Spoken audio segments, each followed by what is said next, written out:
주의 말씀 봉독하겠습니다.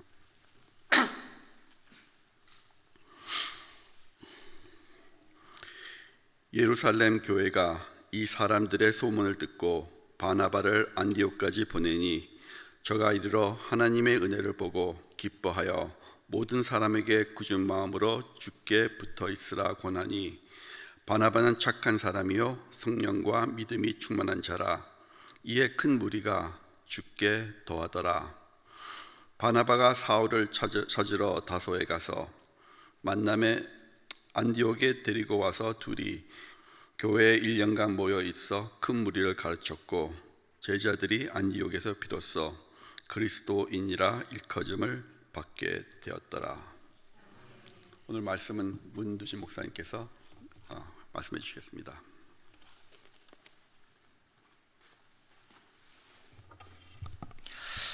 네, 감사합니다. 우리 귀한 시무집사회 헌신 예배에 이렇게 말씀을 전할 수 있는 기회를 주셔서 너무 감사합니다.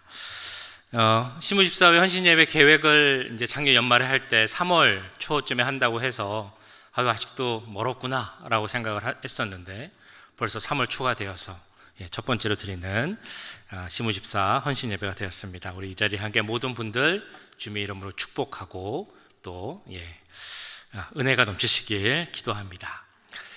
자, 오늘 말씀은 사도행전 11장 말씀으로 바나바의 모습을 보면서 우리 시무집사님들 또 우리 모두의 믿음의 모습, 리더십에 대해서 함께 생각을 해보고자 합니다. 시대가 변해도 우리가 중요하게 생각하는 여러 주제들이 있습니다. 그 주제 중에 하나가 바로 리더십에 대한 내용입니다. 예전에도 관심이 있었고 지금도 관심이 있고 앞으로도 중요한 주제일 것입니다. 근데 다만 세상이 계속 변해가고 또 그에 따라서 사람들의 생각이 변해가다 보니까 이 사람들이 원하는 리더의 모습이 달라질 수밖에 없습니다. 그러니까 사람들이 원하는 리더의 그 좋은 표상이 달라질 수밖에 없다는 것이죠. 그래서 오늘 말씀을 전하기 전에 우리가 말하는 리더십의 유형에 대해서 잠깐 살펴보고자 합니다. 한 5가지 정도를 생각해 보려고 하는데요. 첫 번째, 리더십 하면 생각나는 유형이 있을 것입니다. 바로 카리스마형 리더십입니다. 자, 이 카리스마형 리더십은 능력이 뛰어난 한 사람, 한 개인이, 카리스마를 가진 개인이 자기의 능력대로 자신의 그룹, 공동체를 이끌어가는 그런 유형입니다.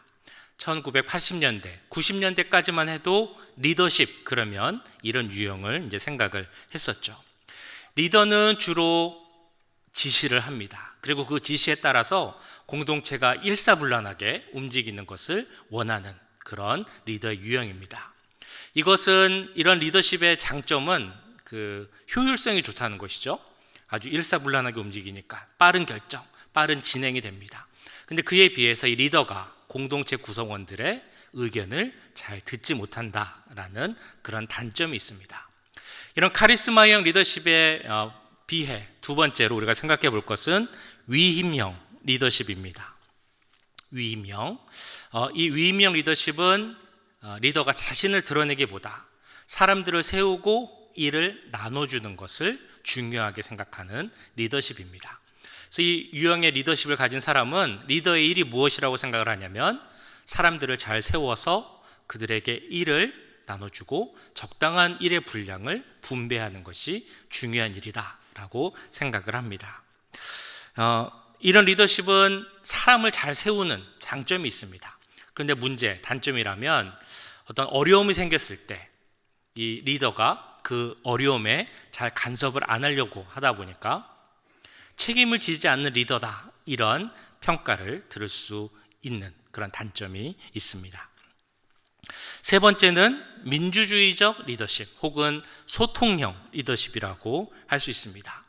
의사소통하는 것이 중요하다라고 생각하는 리더십입니다. 이런 리더십을 가진 리더는 그 공동체를 이끌어갈 때 공동체 구성원들의 반응을 중요하게 생각합니다. 가장 중요하게 생각하는 것이 의사소통이죠. 그래서 이 민주주의적 소통형 리더십을 갖고 있는 리더는 공동체 구성원들이 그것을 잘 이해하고 준비된 구성원들이라면 너무 좋은 리더십을 발휘할 수 있습니다. 그런데 만약에 구성원들이 좀 준비가 안 됐다든지 동기부여를 찾지 못한다라고 하면 이끌어가기가 힘들다라는 그런 단점이 있습니다. 자, 네 번째는 거래형 리더십입니다. 이름이 조금 생소하게 들리실 수도 있는데요. 거래형. 이 거래형 리더십은 그 리더의 역할에서 가장 중요한 것은 그 공동체가 갖고 있는 목적을 제시하는 것. 그래서 그 목적을 제시하고 잘 따라오는 자들에게는 보상을 주고 그러지 못하는 구성원에게는 벌을 줄 수도 있는, 그래서 거래형 리더십이라고 부릅니다. 이 거래형 리더십이 가장 잘 나타나는 자리는 프로 스포츠 팀의 감독입니다. 그래서 그 선수들에게 목표를 제시하고 그래서 서로 경쟁을 시켜서 그 목표를 이뤄가는 것이 이 스포츠팀 감독들, 거래형 리더십을 갖고 있는 리더들의 특징입니다. 단점이 물론 있겠죠. 이 단점은 서로 이제 목적을 향해 가고 목표 중심적, 일 중심적이다 보니까, 그리고 내부 경쟁을 강조하다 보니까 이 공동체가 하나 되는 그런 연합은 약해질 수밖에 없다라는 그런 단점이 있습니다. 자, 마지막 유형은 캐릭터형이라고 합니다. 여기서 캐릭터라 함은 그 리더의 인격, 품성, 또 뭐 덕성 이런 것을 이야기합니다. 그래서 그 리더의 캐릭터, 즉 인격을 보고 그 구성원들이 그 마음에 이제 동기가 돼서 생겨서 자발적으로 내가 저 리더를 본받아야겠다, 저 리더의 길을 따라가야겠다 라고 해서 모티베이션을 받고 그 리더를 따라가는 유형이 바로 이 캐릭터형 리더십. 한마디로 리더가 본이 돼서 구성원들이 그 리더를 보고 본을 받고 따라가고자 하는 리더십이 바로 이 캐릭터형 리더십이라고 할 수 있겠습니다. 제가 5가지를 말씀드렸습니다. 카리스마형, 위임형, 소통형, 거래형, 캐릭터형. 자, 그럼 같이 한번 생각을 해보시면 좋겠는데요. 우리 교회라는 공동체가 있는데 교회 리더에게 필요한 그 리더십의 유형이 있다면 이 5가지 중에 어떤 것이 좋은 리더십일까요? 다요? 5가지 다. 네. 우리가 딱 들었을 때 아마 생각을 하셨을 때 뭐 위임형, 소통형, 캐릭터형 이런 것들은 참 필요할 것이고, 뭐 카리스마형이나 거래형도 물론 그 이제 전체적으로 내용이 교회와 안 맞을 수도 있지만 그래도 부분적으로는 때로는 필요한 요소도 있을 수 있겠다라고 생각을 할 수 있을 것입니다. 자, 그럼 이런 이해 위에서 조금 더 질문을 드려보고자 합니다. 자, 오늘이 시무집사 헌신 예배인데요. 자, 시무집사님들은 교회에서 리더인가요? 아니면 섬기는 자들인가요? 네, 2번째 질문. 시무집사님들의 역할은 일을 하는 건가요? 아니면 일을 나누는 것일까요? 네, 둘 다. 네. 자, 3번째. 시무집사님들이 가져야 하는 리더십의 유형을 생각해 보자면 어떤 리더십의 유형이 시무집사님들에게 가장 필요할까요? 네, 잘 모를 때는 둘 다 혹은 전부 다 이렇게 얘기하면 대충 맞을 수 있습니다. 우리 교회가 있는 그 PCUSA의 어떤 특징을 찾아보자면 서리 집사가 없다라는 특징이 있습니다. 이제 제가 보통 자라온 교회 혹은 이제 지난 교회들을 생각해 보면 교회 직분이 보통 4가지가 있죠. 장로, 시무집사 혹은 이제 안수집사라고 부르죠. 그리고 권사, 그리고 서리집사가 있습니다. 그리고 각각의 이제 역할이 있죠. 물론 이제 이것이 상하 그런 계층을 의미하는 것은 아니고 각자의 역할이 있다는 것입니다. 장로님들은 그 교회의 중요한 의사를 결정하는 결정 기관에 속하게 됩니다. 시무집사님 혹은 안수집사님들은 그 교회의 실질적인 일을 이제 감당하면서 책임을 지는 역할을 하죠. 권사님들도 마찬가지입니다. 그리고 서리 집사님들은 이제 그런 책임은 좀 덜하지만 그 일을 함께 돕는 역할을 하는 분들이 바로 이 서리 집사님들입니다. 자, 그런데 우리 교회는 서리 집사님들이 없습니다. 그러면 시무 집사님들의 역할은 어때야 합니까? 시무 집사님들은 리더입니까? 섬기고 일하는 사람입니까? 둘 다라고 하시면 맞습니다. 네. 왜냐하면 우리는 이럴 때 잘 모를 때 가장 좋은 예가 있습니다. 바로 예수님의 예이죠. 예수님의 리더십은 우리가 너무 잘 알고 있는 것처럼 그냥 말로만 지시하는 것이 아니다라는 것입니다. 본인이 먼저, 예수님이 먼저 보여주신 후에 우리도 그렇게 하라라고 하는 것이 우리가 믿는 하나님의 리더십의 모습입니다. 내가 거룩하니 너희도 거룩하라 라고 말씀하십니다.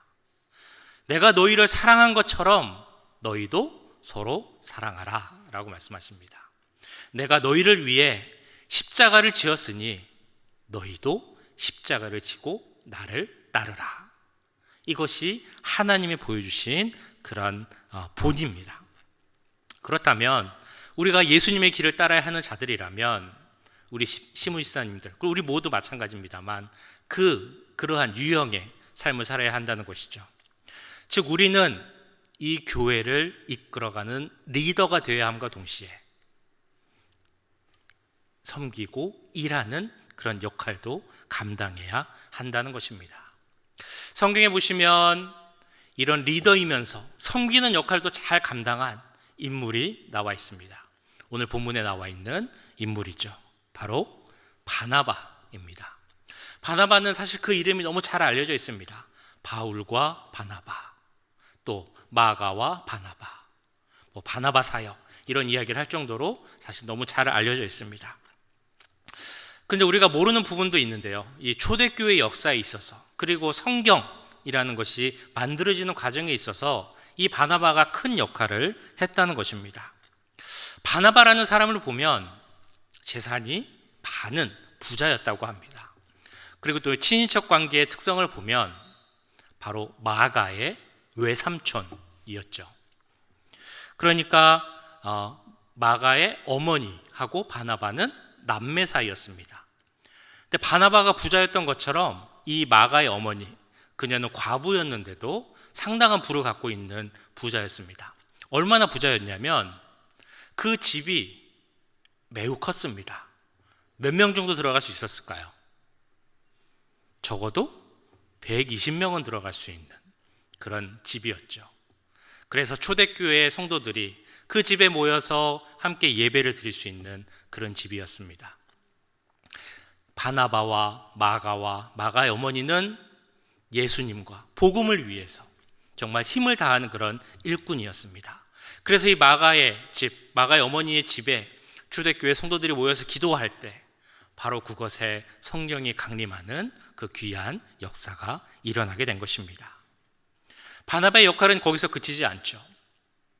복음서 중에 가장 먼저 쓰여진 복음서가 어떤 것일까요? 마가복음입니다.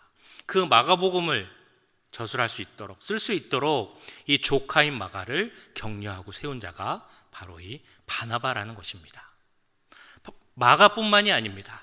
신약 성경을 가장 많이 저술한 바울, 이 바울도 세워주고 격려해 준 사람이 바로 이 바나바이죠. 그래서 많은 학자들은 바나바를 보고 이렇게 이야기를 합니다. 신약 성경에 보이지 않는 저자, 그가 바로 바나바이다. 이처럼 바나바는 우리가 알고 있는 그런 큰 역할, 리더로서의 역할을 감당 많이 했지만 동시에 보이지 않는 섬기는 자로서의 역할도 많이 감당했다는 것입니다. 특별히 오늘 말씀을 보시면 이런 바나바가 어떤 모습을 가지고 있는지, 리더이고 섬기는 자이고 더 앞서서 신앙인으로서 어떤 모습을 가지고 있는지 한번 같이 살펴보도록 하겠습니다. 오늘 본문 이제 앞장에 나오는 사도행전 4장을 보시면 바나바가 어떤 사람인지 이렇게 소개를 하고 있습니다. 사도행전 4장 36절 37절. 구브로에서 난 레위족 사람이 있으니 그 이름은 요셉이라 사도들이 일컬어 바나바라 번역하면 위로의 아들이라 하니 그가 밭이 있음에 팔아 그 값을 가지고 사도들의 발 앞에 두니라. 바나바를 어떻게 소개합니까? 구브로라는 섬에서 난 사람이고 레위족입니다. 원래 이름은 요셉, 바나바는 별명입니다. 자, 근데 이 36절, 37절을 읽으시면서 저건 좀 이상하다라고 생각하시는 부분이 있어야 합니다. 자, 제가 다시 한번 읽어볼게요. 어떤 부분이 이상한지 한번 생각을 해보시면 좋겠습니다. 구브로에서 난 레위족 사람이 있는데 이름은 요셉이라 사도를 일컬어 바나바라 하니 다음 그가 밭이 있음에 네, 뭐가 이상하죠? 바나바는 레위 족속인데 밭이 있다라고 나오고 있습니다. 우리 말씀해 주셨던 것처럼 구약시대 성전일을 했던 레위 족속의 특성 우리가 잘 알고 있습니다. 그들은 하나님의 성전에서 일하는 사람들이었고 그래서 재산이나 개인 소유가 없는 사람들이었습니다. 하나님께서 그 삶과 생계를 책임지시겠다라고 했던 자들이 바로 이 레위 족속이었습니다. 그런데 바나바는 레위인이었는데 밭이 있었다라는 사실입니다. 조금 전에 말씀드렸던 것처럼 그냥 조금 밭이 있었던 게 아니라 큰 부자였다라고 알려져 있습니다. 이거 참 이상하죠. 근데 역사적으로 보면 그 포로기, 바벨론 포로기 이후에 그 레위인들이 갖고 있었던 그들을 향했던 그런 율법 이런 것들이 많이 변하고 사라졌다라고 합니다. 거의 지켜지지 않았고 그래서 레위인들 중에서도 사유재산을 갖고 있는 사람들이 있었다라고 합니다. 바나바가 그 중에 한 명이었던 인 사람이었습니다. 자, 그런데 아까 읽으신 그 4장 말씀에서 이 바나바가 자기 땅 밭을 팔아서 사도들의 발 앞에 즉 교회에 드렸다라고 말씀하고 있습니다. 자, 이 말씀의 배경이 있죠. 우리가 잘 아는 초대교회 모습. 사람들이 자기 소유를 주장하지 않고 물건들을 다 통용, 같이 공유했다라는 것입니다. 가난한 사람이 있으면 내 소유를 팔아서 그 가난한 사람들이 어려움 없이 살 수 있도록 돕고 함께 살았던 모습이 바로 이 초대교회의 모습이었습니다.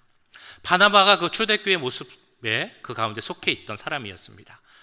물론 거기 속해 있다고 해도 자기 것을 파는 것은 쉽지 않았을 텐데 사도 바나바는 자기의 소유를 팔아서 교회에 드리는 그런 본을 보이는 사람이었습니다. 자, 그런데 여기서 우리가 알아야 할 것은 바나바가 이처럼 자기 밭을 팔아서 교회에 드렸다라는 것이 자기 결단으로 내 모든 소유, 많은 귀한 것을 하나님께 드렸습니다. 여기에만 가치가 있다는 것이 아니라는 것입니다.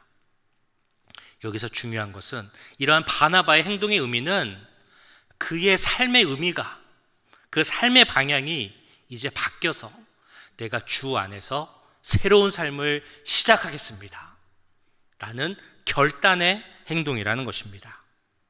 왜 그런 의미가 있겠습니까?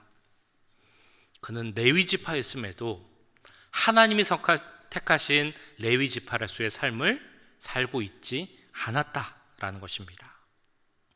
레위 지파는 하나님께만 의지해야 하는데 그 원칙을 어기고 땅을 소유하고 있었다라는 것이죠. 그러니까 그때까지 바나바의 모습은 어찌 보면 하나님 보시기에 하나님이 기뻐하는 모습, 허락하신 모습을 갖고 있지 않았다라는 것입니다. 그랬던 바나바가 이제는 결단해서 내 소유를 다 팔고 이제는 하나님께서 택하신 레위 족속으로 그 모습에 걸맞게 살겠다라는 의미가 이 안에 내포되어 있습니다.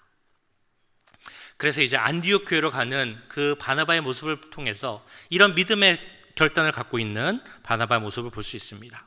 오늘 11장 22절 23절에 이렇게 나오고 있습니다.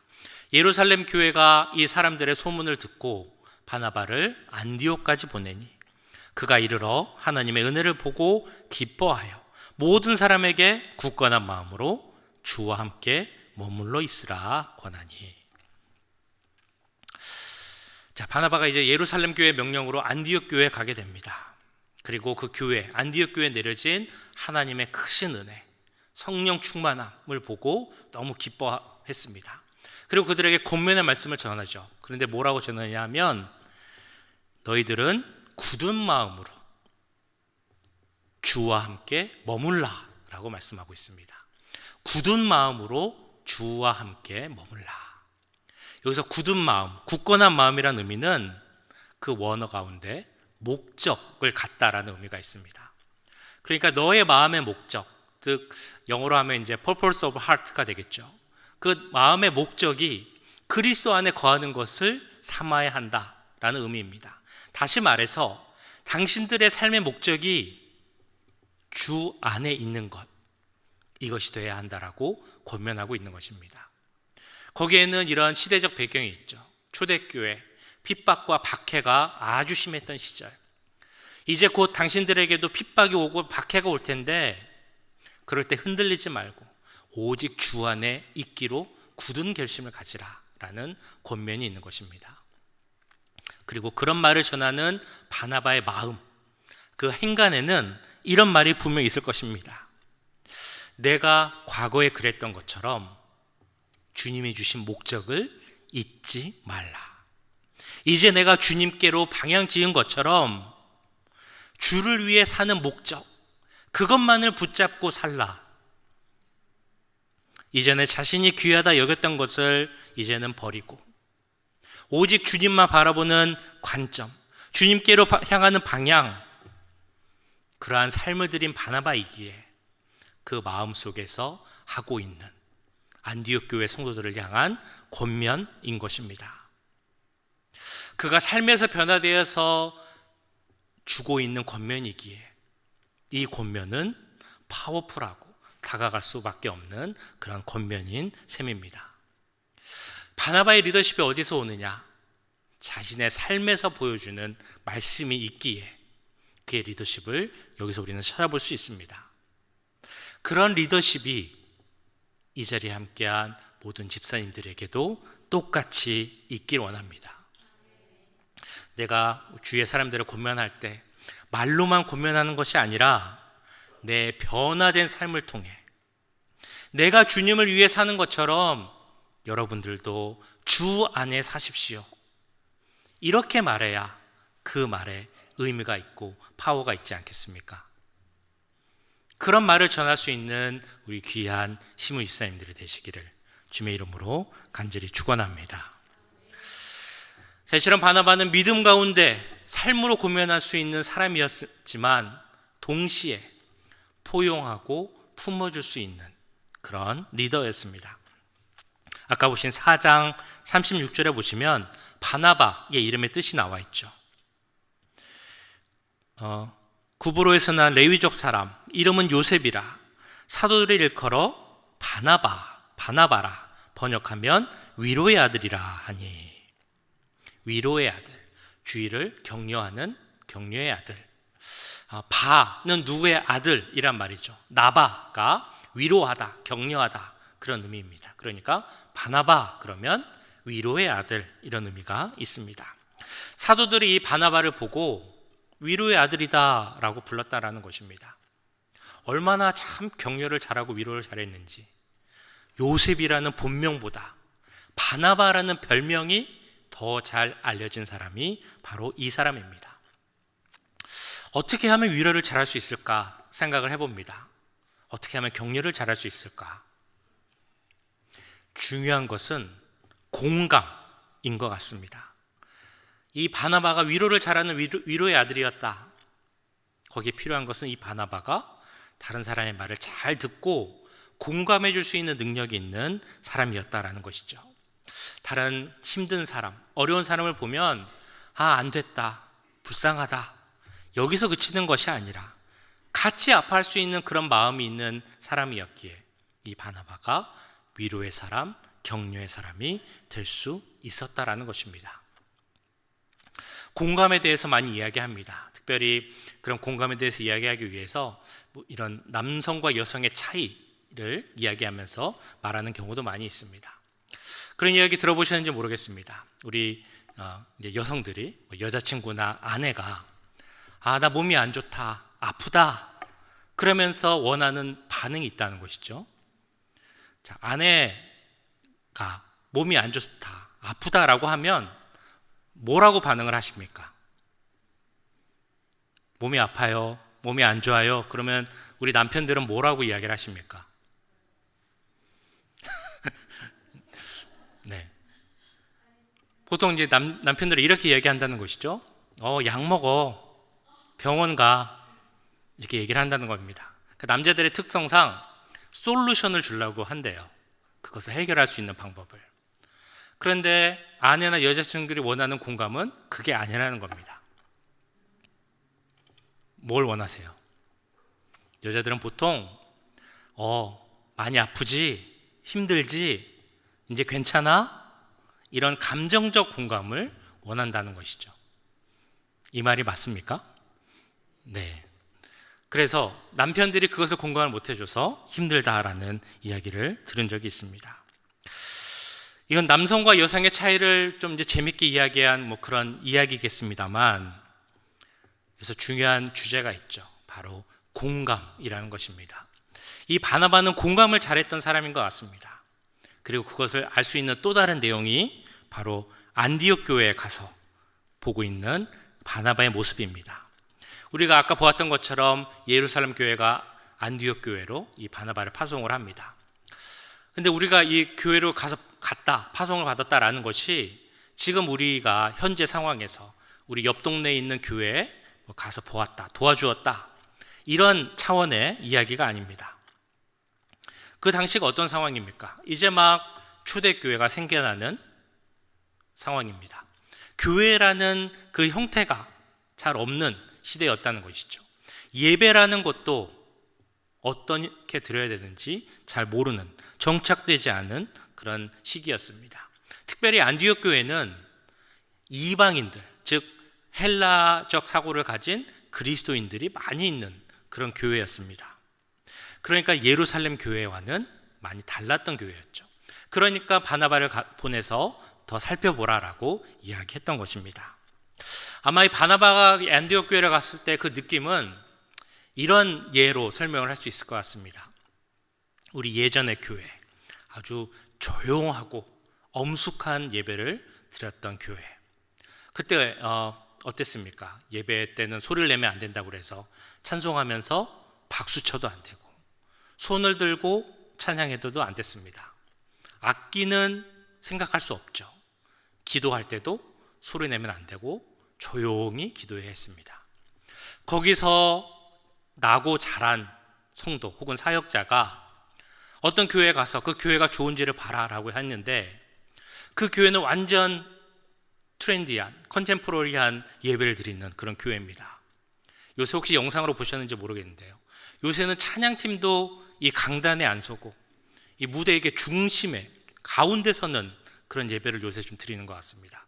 그래서 성도들은 그 주위로 이렇게 동그랗게 서서 막 예배도, 찬양도 하고 손도 들고 기도도 하고 그런 형태의 예배를 드리고 있는 겁니다. 그런 곳에 가서 예배를 드려야 한다 라면 그 사람의 마음이 어떻겠습니까?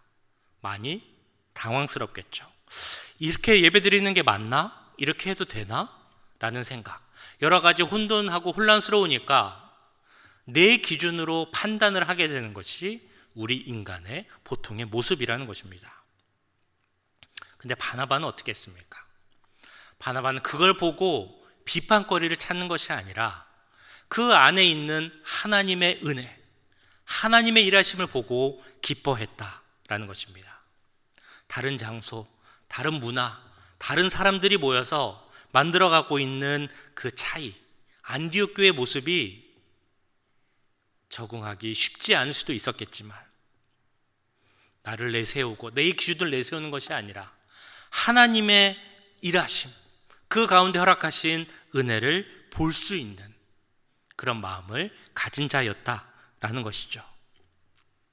이 시대의 교회의 리더에게 요구되는 중요한 품성입니다. 바로 다른 사람을 품을 수 있는 유연성. 우리 교회의 가치이기도 하죠. 다양성 속에서 일치를 이뤄가는 그런 교회입니다. 이것을 위해서 필요한 것이 무엇일까요? 계속 강조하고 있는 공감이라는 것입니다.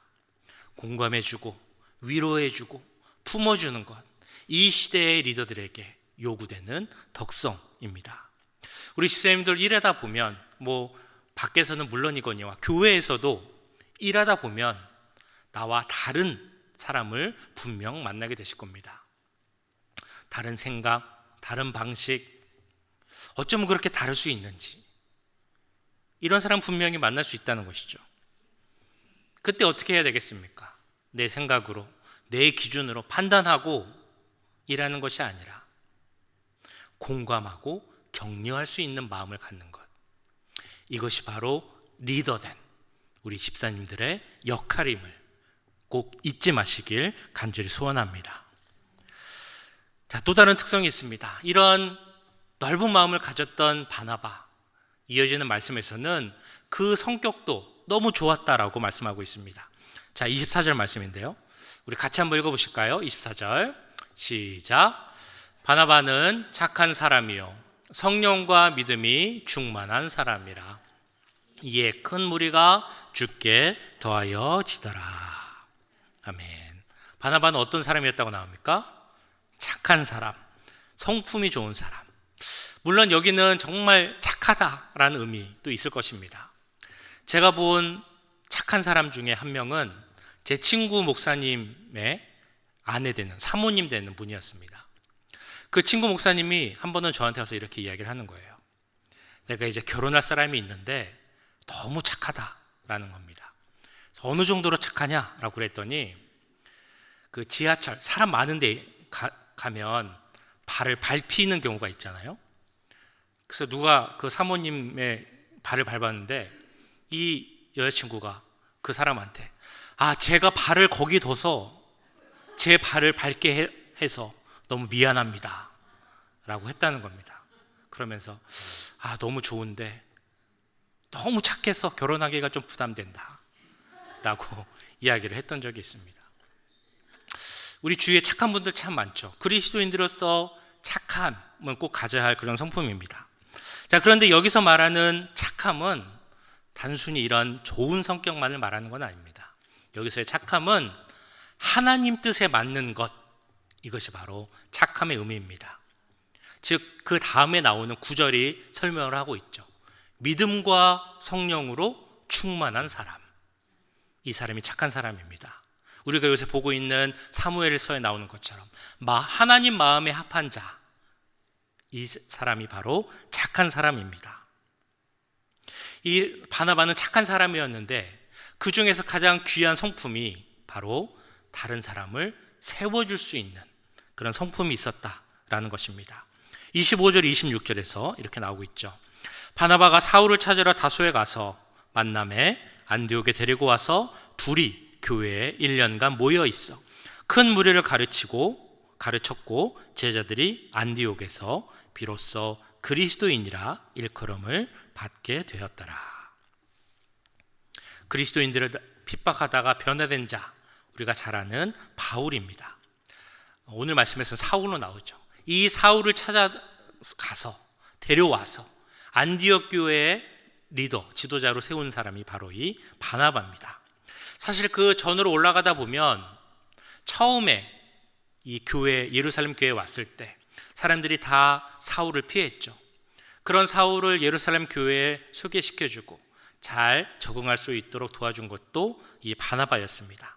근데 이 바나바가 이제 바울이 죽음의 위협을 당하게 돼서 원래 고향인 다소로 가서 지내게 됩니다. 약 10년 가까이 지내면서 거기서 이제 복음 전하는 일을 하게 되는데요. 그런 바울을 기억하고 다소로 가서 데리고 안디옥으로 온 사람이 바로 바나바라는 것입니다. 바나바가 잊지 않고 기억했던 것이 있죠. 바로 이 바울이 하나님이 세우신 이방인의 사도라는 사실입니다. 안디옥 교회에 있는 그 많은 이방인 그리스도인들을 보면서 여기에 적합한 리더는 내가 아니라 하나님이 세우신 사도 바울임을 깨닫고 그를 데려온 것이 바로 이 바나바였다는 것이죠. 하나님의 뜻과 계획을 살피고 그것에 순종하며 하나님이 세우신 자를 함께 세우는 것, 이것이 교회의 리더가 가져야 할 중요한 장점입니다. 사람을 격려하고 세울 줄 뿐만이 아니라 하나님 계획과 뜻 가운데서 사람을 세울 수 있어야 한다는 것입니다. 또 중요한 것이 있습니다. 함께 일할 줄 알아야 합니다. 이 바나바가 바울을 데려와서 1년간 함께 동역했던 것처럼 이 교회 일, 사역을 할 때 함께 할 수 있어야 한다는 것이죠. 어떤 분들은 집사로 세움을 받고 어떤 책임을 맡게 되면 혼자서 하려고 하는 분들이 있습니다. 다른 분들에게 부탁하기, 미안하기 때문이기도 할 것입니다. 혹은 내 혼자 하는 것이 더 편하고 더 일이 잘 되니까, 효율성이 좋으니까 그렇게 할 수도 있습니다. 그렇지만 교회 사역은 절대로 혼자 하는 것이 아닙니다. 함께 하는 것이죠. 비록 그것이 때로는 어렵기도 하고 때로는 시간이 더 오래 걸릴 수도 있지만 그래도 함께 하는 것이 우리 리더가, 교회 리더가 가져야 하는 중요한 품성입니다. 함께 해야 우리가 더 오래 같이 또 큰 일을 할 수 있기 때문입니다. 24절 마지막에 보시면 이런 리더 바나바가 있던 안디옥 교회에 많은 사람이 더하여졌다라고 나오고 있습니다. 첫 번째 이유를 찾아보면 이 리더였던 바나바 사도가 좋은 모습을 가지고 본을 보였기 때문일 것입니다. 근데 여기서 말하는 더하여지다라는 것은 수동태, 원어를 보면 수동태, 강조 용법이 사용되고 있습니다. 그러니까 누가 그렇게 한 것이 아니라 그렇게 만든 또 다른 주체가 있다라는 의미죠. 누가 주체이겠습니까? 바로 우리 하나님입니다. 하나님께서 안디옥 교회에 수를 더하셨다. 그런데 하나님께서 세우신 이 좋은 리더들을 통하여서 안디옥 교회에 많은 성도들이 오게 하셨다라는 의미가 그 안에 포함되어 있습니다. 이런 귀한 은혜의 역사, 이렇게 하나님께서 귀하게 사용하시는 그 일꾼들이 우리 교회 또한 우리 교회 시무 집사님들에게 그 능력이 그대로 임하기를 원합니다. 우리 집사님들을 설명할 때 이런 설명이 붙여졌으면 좋겠습니다. 우리 집사님들은 착한 사람이요 성령과 믿음이 충만해서 하나님께서 우리 집사님들을 통해 그리고 우리 여기 계신 모든 분들을 통해 우리 많은 자들이 하나님께로 돌아오게 하셨다.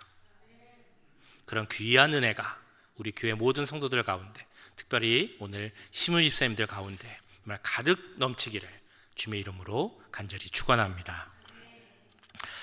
기도하겠습니다. 사랑의 주님, 감사합니다.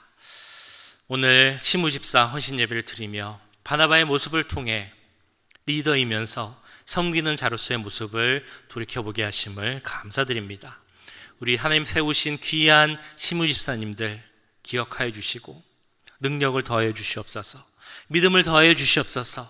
무엇보다 우리 시무 집사님들을 설명할 때 착한 사람이고 믿음이 있는 자로서, 성령 충만한 자로서 우리 시무 집사님들을 일꾼으로 삼아 하나님의 귀한 역사를 이뤄갔다는 그 귀한 고백이 나올 수 있도록 역사하여 주시옵소서.